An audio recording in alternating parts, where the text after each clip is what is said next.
Did you guys say you wanted to expand on something last week? For number one, just something you want to expand upon from last week or disagree with?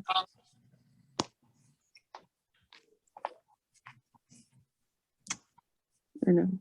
Do you have anything, Amber? Can you hear me? Yes, now we can. Yeah. Okay, that actually worked.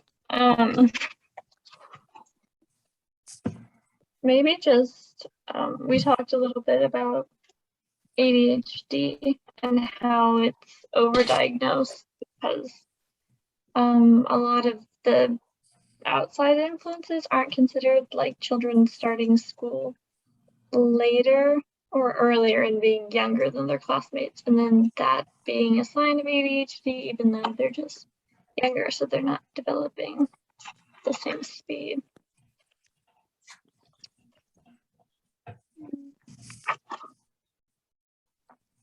Oh my gosh. Okay. Anything on you, Eddie? Okay. My bad, I'm hungry as fuck. No, you're good. But I'm good. Okay, we can just.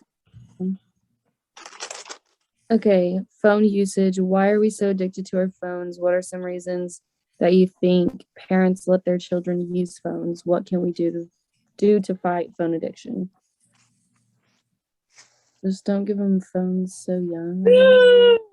Yeah, that's what I would say. Try to hold off as long as you can and Yeah. the phone for like calls and messages only where you don't have internet. I think it's like just I'll so add that. easy to train kids with some form of a phone or tablet, and so they just don't want to deal with it. So if they give them that, then it's like so easy to Fire. just But with that also arises issues in how you say in of itself. Because it's like if you don't give your kid a phone and they're in high school and the only thing that little BlackBerry can do is text and take calls, they're gonna get bullied. Absolutely gonna get violated, straight violated. It's like I understand where y'all coming from, hold out so they don't get addicted, but at the same time, you either gonna have to worry about a little bit of addiction to their phone, which they probably gonna develop in later years anyway, compared with them having a terrible the high school experience because they have a fucking Nokia. I mean, I would say probably like middle school was when they get like a smartphone kind of deal.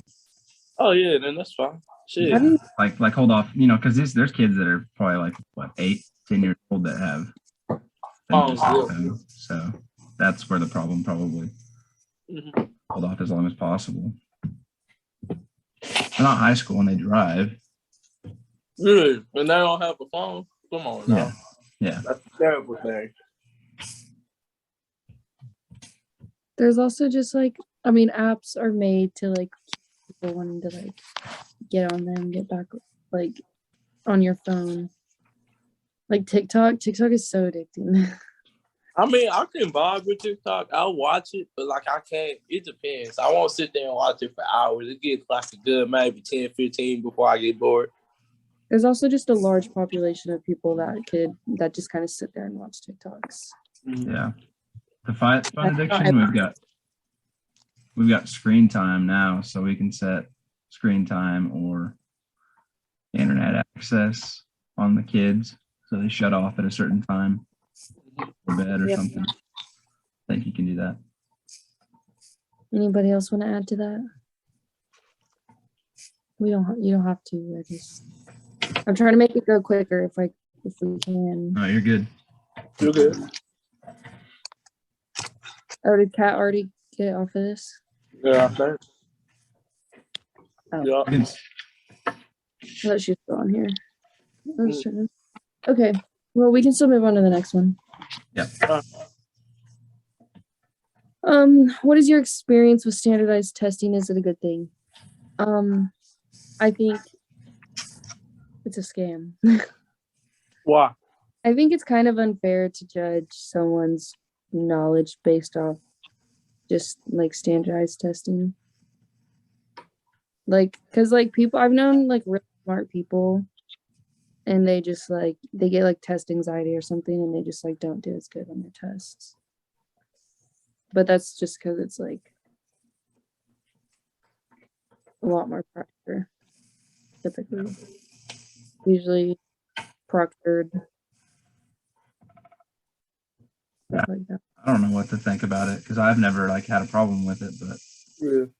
I don't imagine the kids that are having problems with it. There's something to adjust.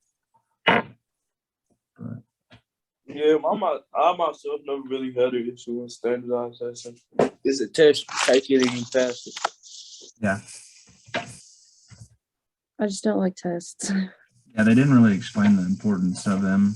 I don't really remember them explaining it. It was kind of pass fail kind of deal. It wasn't really like a grade. So Yeah. Wait, y'all's wasn't a grade?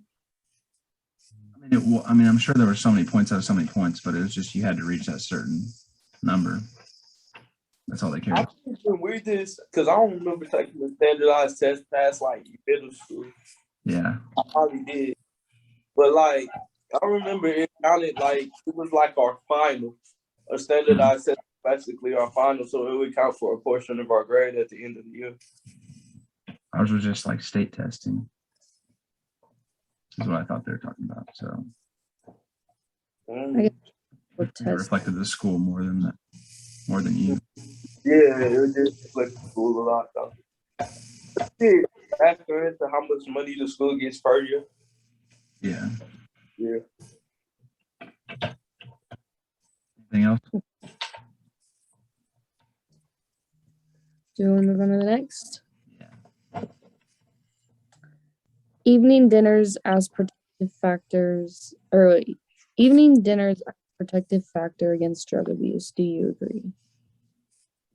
We didn't agree to it last time. We said that they don't do nothing. Yeah, that it doesn't help. Not that it doesn't help like all cases. It's just it depends on, I guess, the kid and also the parents. But I mean, you can say that, but at the time, like y'all said, if the kid really wants it, they really gonna do it no matter what. It doesn't matter what the time. I understand. Yeah, no matter if they eating dinner with their family or by themselves. If they really want to do something, they're gonna do it regardless. I think it's more or less the parents being involved. Yeah, that's probably would have been a better question. It's more involvement and knowing what's going on in their lives. Yeah. Amber, any other thoughts? I just think it's more about the relationship you have with the parents and the communication than the eating dinner together in itself that could help. Because you can have dinner together and Mhm. it like not have a beneficial from it. Yeah. Or know what's going on in your kids' lives. Yeah. Okay, do we want to move on to the next? Yes, ma'am. Okay. Kohlberg and moral development. What are your thoughts on the stages? Have you seen anything in the news recently that reminds you of the post-conventional level?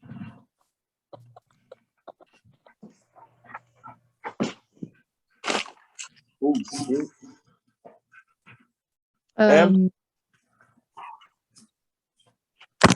I don't pay attention to the news, so I wouldn't know. I can't tell you the last the news. I barely watch TV. Well, that's a lie. But it's definitely not. What's the post-conventional level? Like, can anybody like brief me on that? So, wait, hold on.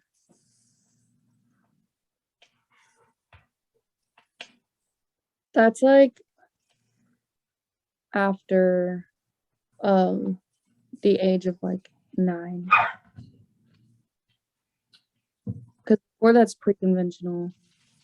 And then after that, after like 9 years old, that's like, I think that's post-conventional. At least I think on that age. But Hey, cut it out. Sorry. But yeah. Hold on, I gotta read that question again. in my head. I don't really know, like really how to elaborate on my thoughts about the stages, I guess. Like, I guess I agree with them. It definitely made me wonder which stage I'm in, though. Yeah. How do you know? I think it tells you somewhere in it, or in the, or at least a general idea of what ages are with it. I don't really know. I should know. I don't. I think the post-conventional stage was interesting because it's a stage that not everybody gets to. Like, you may reach the age where that development should be possible, but then they just never get there and they never think that way. They stay in conventional. So I wonder if I ever got to that third stage.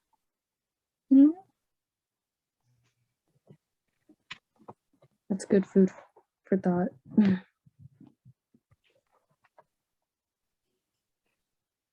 Anything else someone wants to add? Just, I was reading where it said 10 to 15% are capable of the kind of abstract thinking necessary for stage 5 or 6, which is the post-conventional morality. So.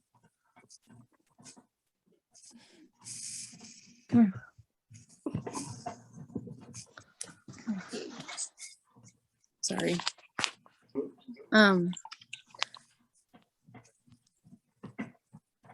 Yeah. Sorry, guys. My dog's going crazy. Anyway. Does anybody else want to add to that too? No, I think we're good. Okay. On to the next. Experience with service learning in high school, was it positive? What service learning?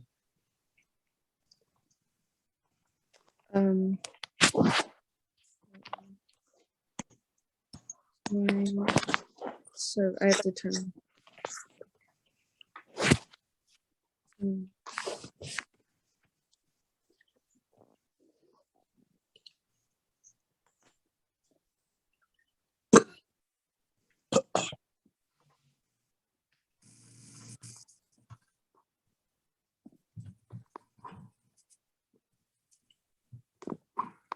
An educational approach where a student learns theories in a classroom and at the same time volunteers with an agency.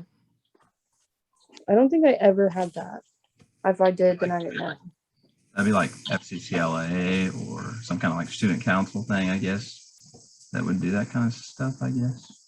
Like cleaning up the community or something. I don't know. I didn't do any of that in high school. That's like the volunteering stuff, but I don't know if it's necessarily like, I mean, we didn't have classes that taught anything like that. And then we went out and did. Yeah. That's what the question kind of states. Yeah. I didn't have any experience with it. I don't think I really had any. I wasn't super involved in my school, honestly, in high school. And I went to a very unique high school. So like, I think my experiences in general are just different from most kids who are in high school or went to high school. I'd say anytime volunteering though has always been a positive. Yeah. Positive outcome, positive situation. Yeah. That's all I agree. I guess in a way I kind of did. I would at least volunteer for things. So I guess that's kind of good. Okay. On to the next one. The last one. Yeah. Anything else your group found interesting during this week? Amber's the one that reads everything. I think she always has something. Yeah, Amber's the only one that probably has stuff. Okay. So, I watched the TED Talk talked about the marshmallow test. I don't know if you guys saw that one, but the person talking basically redid the test, but gave the children context where she said, you're in green team and you're in orange team. And just so you know, everyone else in green team waited to get the second marshmallow. So just putting that out there. Then they felt more pressure to wait themselves. And then she would tell orange team, your team didn't wait. So they felt like they were there. And there was context to it, which I thought was interesting. I watched that and I honestly thought it was really interesting. I found it a bit odd in a way, I guess. It's just kind of funny. How easily people are to follow what others are doing, essentially. Is that what it was? And they're kids. Yeah. They're vulnerable kids. So, like, they don't really have that kind of, like, obviously, I mean, the level of thinking someone now would. Or I guess our age. But that's was the gist of it, was that they thought it was okay to do whatever the other team did. Yeah. Even though they'd never met the other team. Gotcha. Gotcha. Anything else someone wants to add?